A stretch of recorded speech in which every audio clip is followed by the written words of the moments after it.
Австрал амжилттай явж байгаа бизнесүүд болон брендинг талаар танилцуулга хийдэг ийм цуврал влог эхэлж байгаа. Австрал улсын Перт хотоос Аня мэдчилж байна.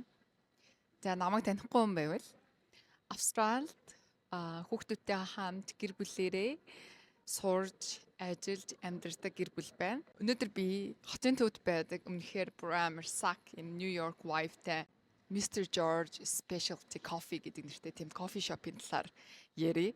За энэ кофе шоп нь юугаар алдартай вэ гэхээр юм Пертийн хамгийн төв хот зэгтэнд байрладаг. Бүр ингээд бизнесийн зүрхэн зэг гэж ингээд нэрлээд байдаг. Тэр зэгтэнд байрладаг кофе шоп байгаа. Ингээд сошиал дээр ерөөсөө тийм итгэвтэй биш.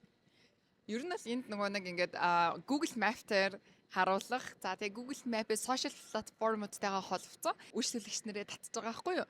Энэ кофе шоп нь бол угаасаа нөгөө нэг амар хот байрладаг болохоор ерөөсөө тэгэж сошиал дээр ерөөсөн контент хийж ч юм уу те ингээ буст хийж сошиал маркетинг бол ерөөсөө хийдэггүй.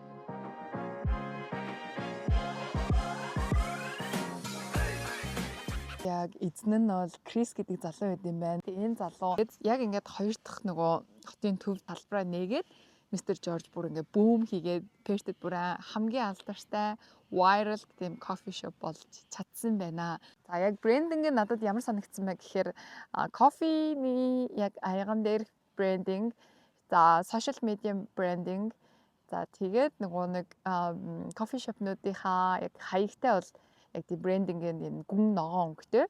Тэгээд ийм бөөрхий ийм логотой байсан нь бас гоё байлаа. Тэгээд яг нөгөө гүн ногоон өнгө нь өөрөө яг кофений аяган дээр ингээ гараад ирж байгаа нь бас амар гоё тийм эстетик гоё харагдчихсэн.